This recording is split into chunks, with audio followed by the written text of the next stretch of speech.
पवित्र श्रीक्षेत्र भौरी अवसर में तीन रथर चक अख संजोग शुभ अनुकूल।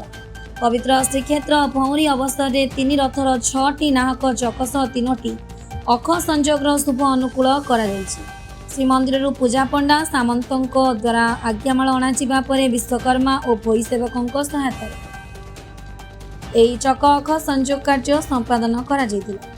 प्रत्येक रथर 2टी लेखाएं चक्कर गोटे लेखाएं अख संजोग करा जायतिबा बेले आगकू समुदाय 42टी चक और 21टी अखर कार्य आरंभ होइछि। रथ निर्माण आउ एक पर्याय कार्य अक्षय तृतीय अवसर रथ निर्माण अनुकूल करा जायतिबा बेले पवित्र भौरी तीन रथर चक और अख संजोग अनुकूल करा जायछि।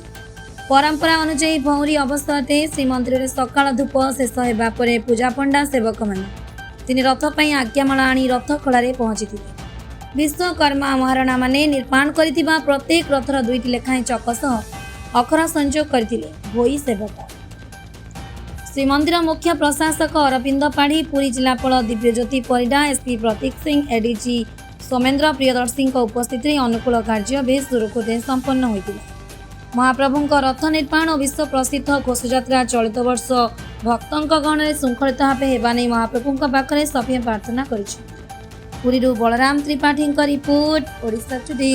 प्रभु आज्ञा दियंती आज्ञा माल कटि थला पर तांकर आज्ञा सब एठी अक्षय तृतीय दिन प्रभु आज्ञा देते तांकर रथ निर्माण करिया रथ निर्माण स्थापन आरंभ होला। आज प्रभु आज्ञा देले तांकर रथ ठिया करिया तांका आज्ञा माल आसला पर प्रभुଙ୍କର रथ चक सहित 2टी चक सहित गोटे अख संजोग करागला। प्रत्येक वर्ष यही विधि हमर एठी अछि। परीक्षा करो तदारक करंती कि काम केते दूर बाहन करते सुनंतु वर्तमान से तांका आज्ञा सब किछि एठी होउची। प्रभुଙ୍କ आज्ञा देले रथ काम आरंभ होला। प्रभु आज्ञा देते रथ को ठिया कर वर्तमान रथ दंडा मान हला तापर प्रभु स्नानवेदी ऊपर स्नान पुण्य देखि देबे मोर रथ केते दूर आगी सेते बेलको हमर चारिनाका डेरिवार ठीक अछि। तापर नेत्रोत्सव प्रभु आज्ञा देबे मोर रथ को सिंहद्वार बुढ़ा गिरा अणा प्रभु एठी समस्त को थोड़ा थोड़ा अग्राधिकार दैछन्ती। बलभद्रଙ୍କ रथ सबले आगुआ जाय किंतु नेत्रोत्सव दिन प्रभु जगन्नाथଙ୍କ रथ आगुआ जेगिरि जंगदार लागिबो तापर दिन बलभद्रଙ୍କ रथ सबले आगुआ अछि।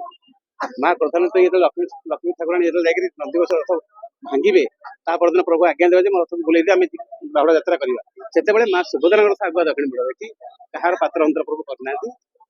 आज सेही भगवती रे प्रभुଙ୍କର चक कटरा संपन्न पर आम माल लेके जाऊँ माँ पाख श्रीक्षेत्र भौरी नाम नामित महाप्रभुଙ୍କର प्रथम धूप सरी सारा पर आज्ञामाल जो आसे प्रथमतः चक निमंते कारण आगामी रथयात्रा निमंते महाप्रभुଙ୍କର रथयात्रा एवं रथ कार्य क्यों भाव में त्वरान्वित हम से आज्ञा बहरे कार्यक्रम हुए। ये आज्ञामाल से महाप्रभु श्रीअंगरू पूजा पंडा सामंत मैंने आनी ये रथचक तद सहित जो भौरी यात्रा जो हुए महाप्रभु आहरी आनंदित था कारण जातभोग सरिले महाप्रभु मणिमान को विजय करती सहित पंचुपांडव आसती समस्ते आज नरेंद्र सरोवर को नौका विहार निमंते जाती। आज 21 चाप हुए चापटी हुए महाप्रभु जो ग्रीष्म प्रभाव जो अत्यधिक हुए ताको प्रतिहित करने निमंते मदन मोहन लक्ष्मी सरस्वती ये 3 जन नरेंद्र सरोवर तद सहित पंचपांडव नरेंद्र सरोवर नौका विहार करती ग्रीष्म ऋतु प्रतिहत हवापाई जहाँकि श्रीक्षेत्र चलचंचल हुए भक्त मान आनंद प्रदान करती एवं महाप्रभु बहुत महा आनंद आज उत्सव को प्रतिपालन करती एवं आज भौरी यात्रा उपलक्षे सी आनंदित होई जनसाधारण जनता भक्त मान आशीर्वाद प्रदान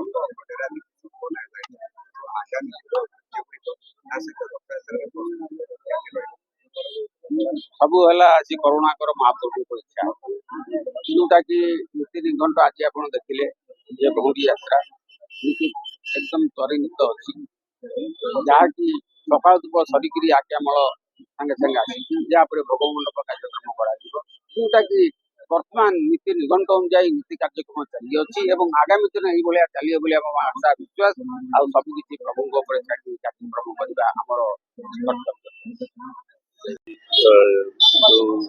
रथ चक अख या भर संजोग कराई महाप्रभु आज्ञामाल पाइला आज समस्त आमर भोई सेवक मैंने महारणा सेवक मैंने समाज सेवक मैंने रूपकार सेवक मैंने समस्ते आज ଶୃଙ୍ଖଳିତ ଭାବରେ ଏବଂ ସମସ୍ତ ପ୍ରଶାସନିକ ଅଧିକାରୀ ପୁଲିସ ଅଧିକାରୀ ସମସ୍ତେ ରହିକି ଆଜି ଏ କାର୍ଯ୍ୟକ୍ରମଟି ସୁରୁଖୁରୁରେ ହୋଇଛି। ଆଗକୁ ମଧ୍ୟ ରଥ କାର୍ଯ୍ୟରେ ଯେଉଁ ସବୁ ଜରୁରୀକାଳୀନ କାର୍ଯ୍ୟକ୍ରମ ଅଛି ତାକୁ ମଧ୍ୟ ଆମେ କରିବା। ସମୟ ଭିତରେ ଯେମିତି କାର୍ଯ୍ୟକ୍ରମ ହେବ ଏବଂ ତାର ଆମର ଗୋଟେ ଟେକ୍ନିକାଲ କମିଟି ମଧ୍ୟ ଅଛି। ଟେକ୍ନିକାଲ କମିଟି ମଧ୍ୟ ବିଭିନ୍ନ ସମୟରେ ଆସିକି ପ୍ରତ୍ୟେକ କାର୍ଯ୍ୟ ଠିକସେ ହେଉଛି ନା ନାହିଁ ତାକୁ ତଦାରଖ ମଧ୍ୟ କରୁଛି।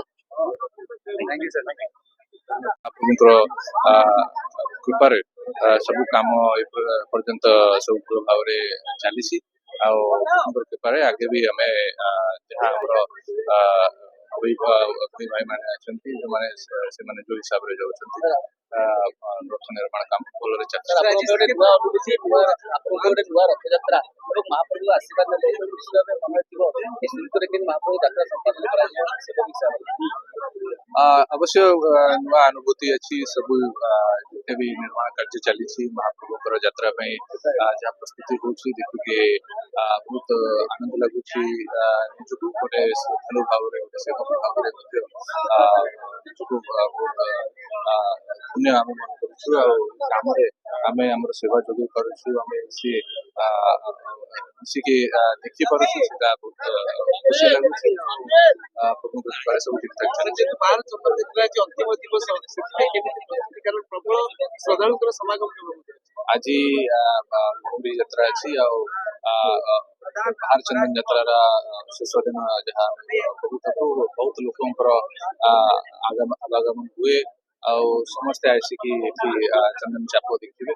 ତା ପାଇଁ ବିଶେଷ ଆରେଞ୍ଜମେଣ୍ଟ କରାଯାଇଛି। ସବୁ ଜାଗାରେ ଆମର ଅଫିସର୍ସର ସଂଖ୍ୟା ବୃଦ୍ଧି କରାଯାଇଛି। ସିନିୟର ଅଫିସର୍ସ ପ୍ରେଜେଣ୍ଟ ରହିବେ। ଆମେ ନିଜେ ପ୍ରେଜେଣ୍ଟ ରହିକି ଆମେ ପୁରା ଲୋକଙ୍କର ଯୋଉ ଅନୁଭବ ଅଛି ସେଟା ଭଲ ଭାବରେ ହେଇପାରିବ। ତାପରେ ଗୋଟେ ବାଣ ଫୁଟା ଯାଇଥିଲା ସେଇଟା ପାଇଁ କେମିତି ପଦକ୍ଷେପ ନିଆଯାଉଛି? ଏ ବାଣ ପାଇଁ ସବୁ ପ୍ରକାର କଟକଣା ରହିଛି। ଖାଲି ଯୋଉ ରିଚୁଆଲକୁ ନେଇକି ଯାହା ହବା କଥା ଆମେ କୌଣସି ପ୍ରକାରର ଅନ୍ୟ ବାଣ ପାଇଁ ଟୋଟାଲ କଟକଣା ରହିଛି। ଆଉ ଶାନ୍ତି ଶୃଙ୍ଖଳାରେ ଆମେ ମହାପ୍ରଭୁଙ୍କର ଚନ୍ଦନ ଯାତ୍ରାର ଭଳି ଆଜି ଯାହା ଅଛି ଆମେ ତାକୁ ପାଳନ